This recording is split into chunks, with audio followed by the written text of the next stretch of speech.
Alrighty. Think we're about ready to kick off, Emily, Michelle? Yep. Sounds good. All right. Okay, then, everyone, welcome to the kickoff and the first Nature Conservancy webinar. Thank you all for joining us. My name's Alyssa. I am a current Key Club International Trustee. If you didn't hear me earlier, I live in Colorado and I currently serve the districts of Alabama, Pennsylvania, and the Carolinas. And I'm really excited to be working with the Nature Conservancy this year on the Partners and Programs Committee from International. And we have a very exciting webinar lined up for you where you get to participate, give us your feedback, and also learn all about the Nature Conservancy. So let's talk a little bit about the agenda for today.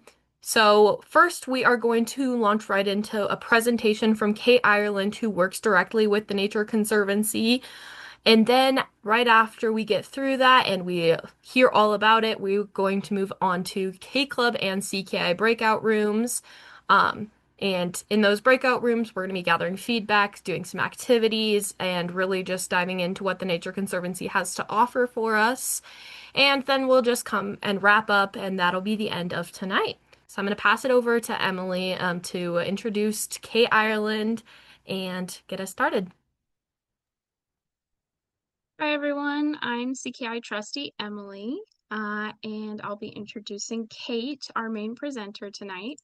Kate Ireland is a nationally recognized leader in global education and youth engagement. She currently serves as Director of Youth Engagement at the Nature Conservancy, where she leads innovative programs that elevate young leaders' voices in conservation. Under her leadership, millions have accessed TNC's Nature Lab, and she oversees a major partnership with National Geographic to engage emerging conservation leaders through externships. Previously, Kate spent over a decade with DC Public Schools as the founding director of global education, overseeing initiatives including world language programs, the nation's first fully funded K-12 study abroad program, and international baccalaureate and global studies schools. She has collaborated with organizations such as Harvard, the Aspen Institute, and the U.S. Department of Education. Kate holds degrees from George Washington University and the University of Virginia, and she lives in Washington, D.C. Everyone, please give your attention to Kate. Thanks all. I so appreciate the time and being together with you today. I'm wondering if you picked a picture of Ireland for this slide, which is exciting and very, very on the nose and on brand. I am calling in from a very, very snowy, chilly DC suburb. We're about a half a mile over the line in Maryland. And as I was complaining earlier to others, my kindergartner just went back to school after 10 days at home. So we're really, really feeling the cold here. But I'm excited to spend time today to talk to you all about the work that we do at the Nature Conservancy and to share some of the ideas that we have for this partnership together. So let me go ahead and kick off and see how cooperative Zoom wants to be with sharing my screen. I need to do a little bit of an adjustment. Thanks for bearing with me. Do.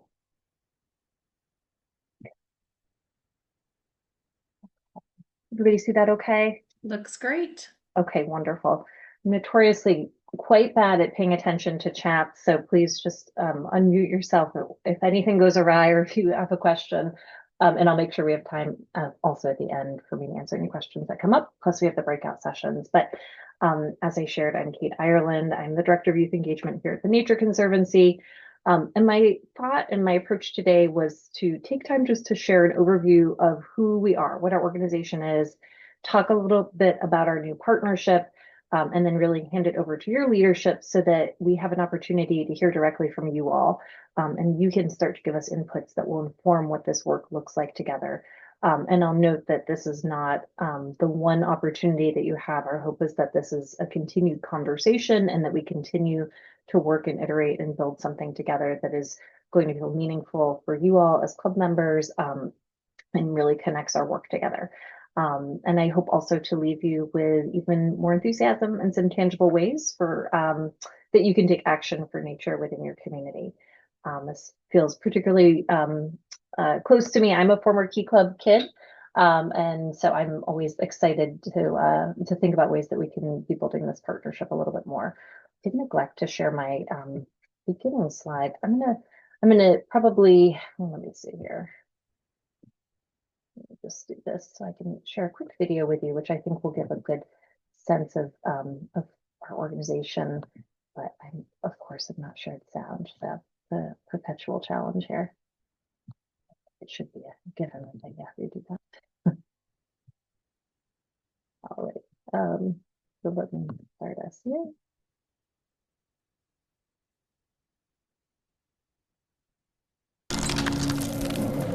A majestic bear free to roam the ice. The rainbow of Kate, I'm not seeing your video. Oh, really? So strange. We are hearing it. You hear it? It's Are still there multiple showing. screens, maybe? Yeah. Let's try that. How's that? Is that working? a majestic bear Yep. free to roam the ice. The rainbow of a renewing reef.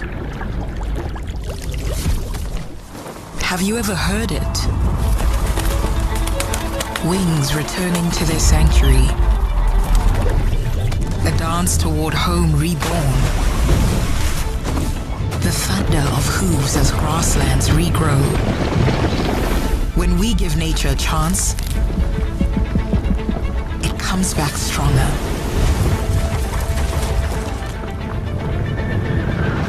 Now, we've reached a fork in the river. One direction leads to catastrophic climate change and the loss of life as we know it. Yet nature, speaking in wildfires, rising seas, and mighty winds, asks us to take another direction, toward restoration, resilience, and renewal. Since 1951, the Nature Conservancy has stood to protect and preserve nature in all its forms. And today, the stakes have never been higher. Neither has our ambition to preserve lands as vast as continents, to safeguard our waters and bring life back from the brink of loss, to harness the power of science, honor the wisdom of indigenous cultures, and support the courage of communities. When we work for nature, it works for us. Trees capture our carbon and purify our water. Coral reefs shield our shorelines. Prairies support the pollinators essential for our food. Nature never stops. So neither will we. Because when nature thrives, all of us do. So for every forest that stands, and every field that sways, for every river that rushes, and every wave that roars, for every insect that crawls and bird that soars, for the flowers that bloom and the landscapes that amaze, for the rain that renews, the sun that sustains, and the soil that gives and gives again, for the plants yet to grow, the streams yet to flow, the wildlife yet to be born, for every voice that speaks, for every hand that heals, for every heart that dares to hope, for the children of tomorrow whose lives depend on the choices we make today. To love this earth is to love our own beating hearts. We're the Nature Conservancy, and together we find a way.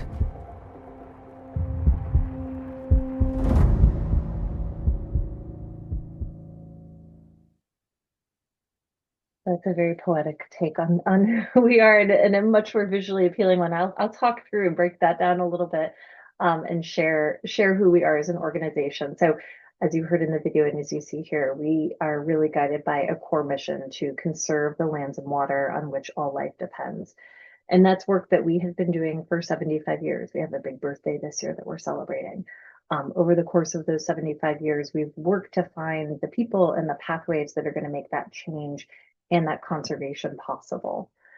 Today, that includes the support of more than 1 million members globally, dedicated efforts of more than 5,000 staff across the world, which includes over 1,000 scientists, And the work that we do, You're just supposed to listen to her. Okay. and the work that we do alongside partners, communities, and decision makers who are located across the world. We work in 81 different countries and territories. 40 of those are through direct conservation impact, 41 through different partners, and we operate in all 50 US states. And through our partnerships, through our direct work together with communities, we have worked to conserve over 125 million acres of land, 280 million acres of ocean, and improve freshwater resources for millions of people. Since we started this work in 1951, TNC has protected and preserved nature in all its forms. And what conservation has looked like in those 75 years has taken many different shapes and forms. In our current state and today, we are facing the most complex challenges of our lives and I think of conservation's life. And that is the interconnected crises of climate change and nature loss or biodiversity loss. We know from our scientists and from scientists around the world that we have years, not decades, to address those two crises. And those stakes have never been higher, but the ambition of our organization, of people globally, of like-minded organizations has also never been higher.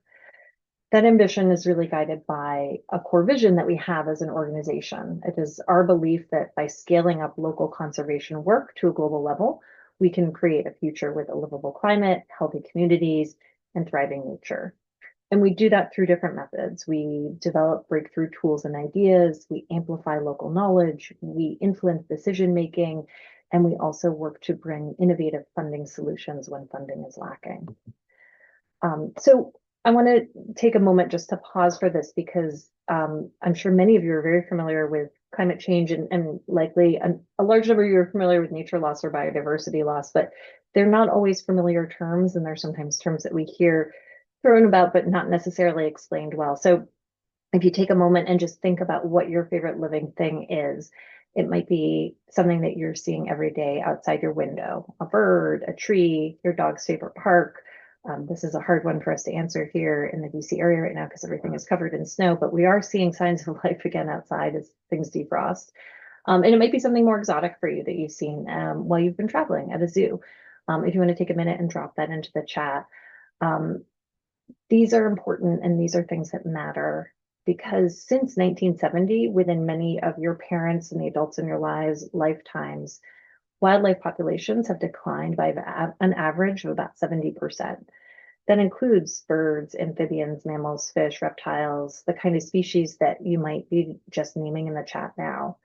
And it's not just about the animals that are disappearing somewhere far away, it's about the systems that support all life, that bring clean water, make it possible, food, pollination, climate stability, human health.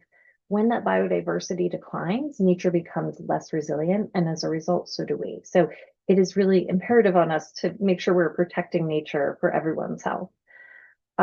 Shifting to the interconnected crisis of climate change, when we talk about climate change, it's no longer just something that might happen in the future. It's something that we're noticing around us that is happening in our current state. Scientists see clear trends. Temperatures are rising, rainfall patterns are changing, sea levels are increasing, extreme weather is becoming more common. And because of that, young people like you are paying attention. There's a large recent UN study of youth around the world that showed most say they are concerned about climate change. And that's not out of a sense of panic necessarily, but really about a heightened awareness of what is happening in our current state. So to again bring that closer to home for you all, think for a moment and reflect, would you have answered yes? Is this something that you are worried about? And if so, what is it that stands out to you when you think about that concern? Is it the impact around health and jobs and where people will live, access to safe communities?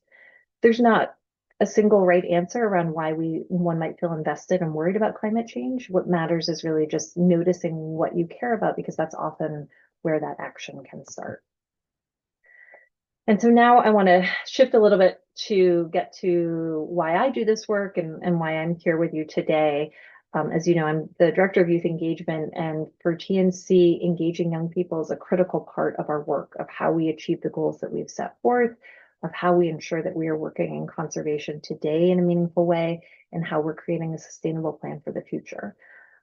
Many of you, I'm going to assume, are Gen Z, born in arbitrarily somebody decided 1997 to 2012.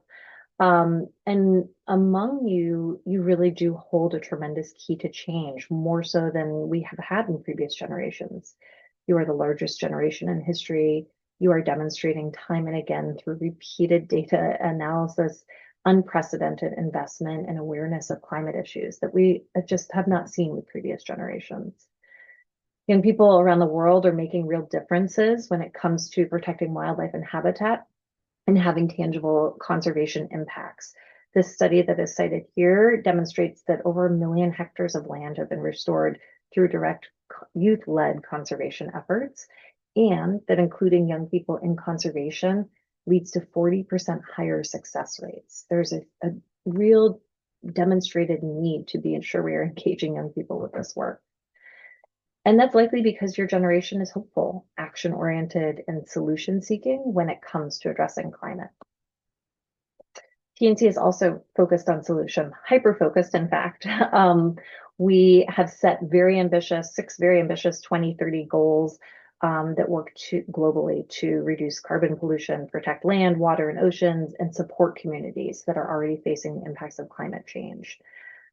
But we also know that lasting solutions cannot come from one space, from one organization, nor can they stop at 2030.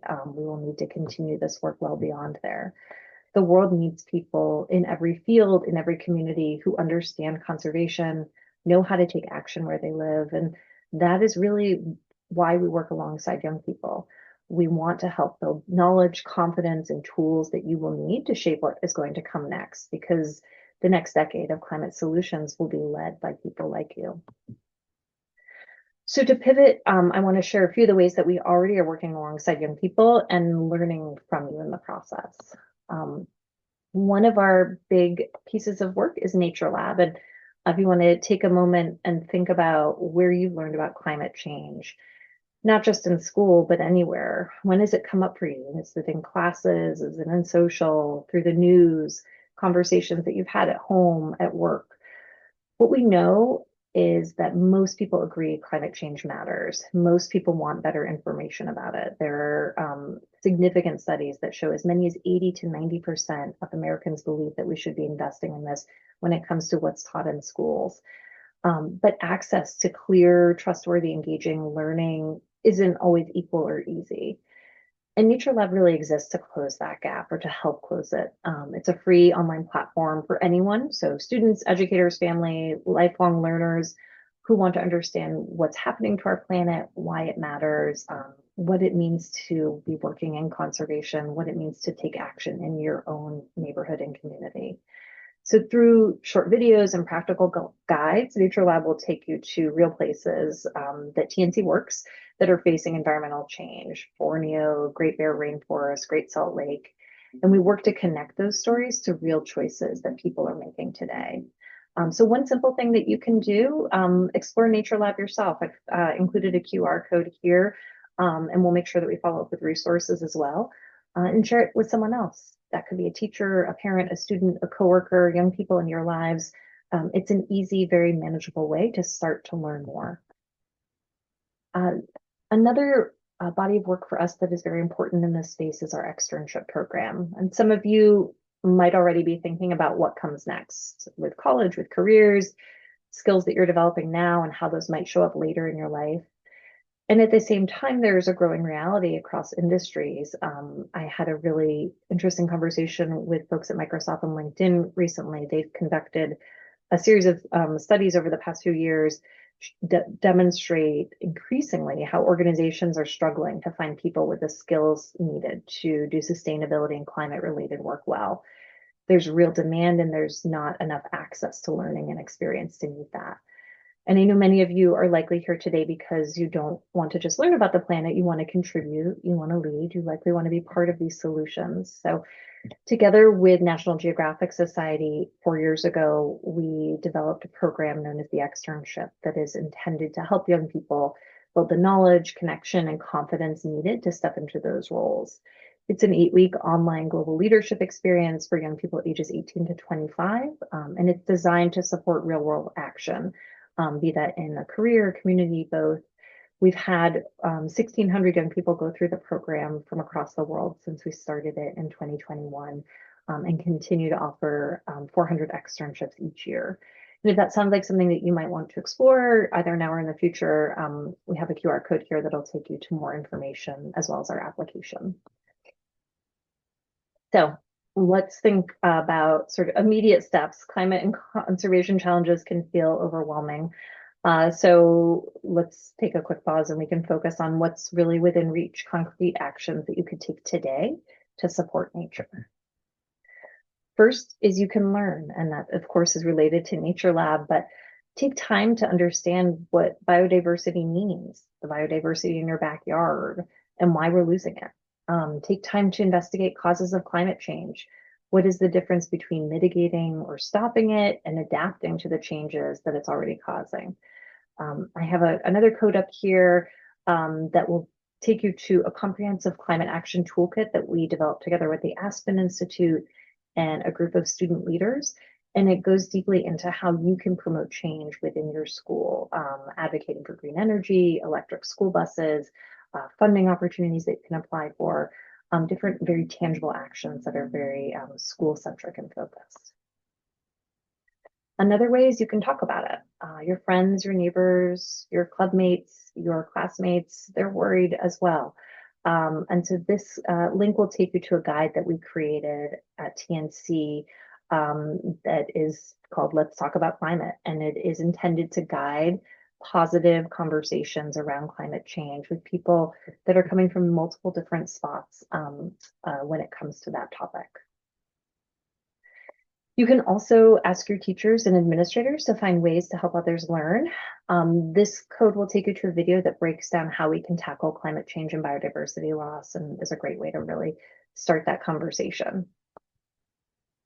So I had mentioned previously the reach of TNC, and one of the really exciting parts of our organization is that we do work in so many countries and in every state in the US. And that means there are opportunities to connect with conservation work close to home.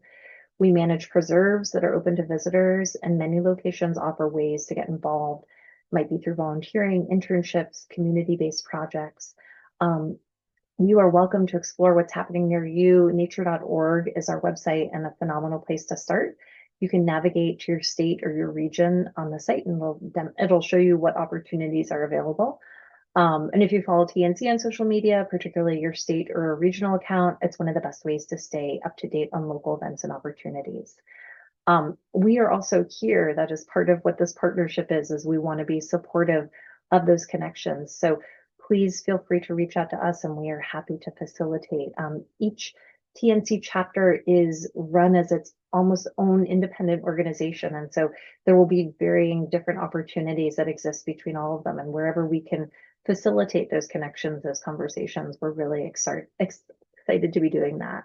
We're also really excited, and we have already been working closely with your leadership over the past few months, thinking about different toolkits, activations, content that we can be creating that will be supportive of you all in taking action in your communities, learning more about what is happening within conservation, within climate change, within biodiversity loss, developing opportunities to connect you with the scientists and the experts that we're working with side by side when it comes to these issue areas. So we're excited to be developing some of those ideas and start to put them into motion. And really excited to have an opportunity to hear from you all tonight and have some discussions to understand what really resonates with you and what you'd like to see. So we're going to head over now, I think, to breakout sessions, and we may have time for Q&A if that's helpful as well. I'll do a stop share here.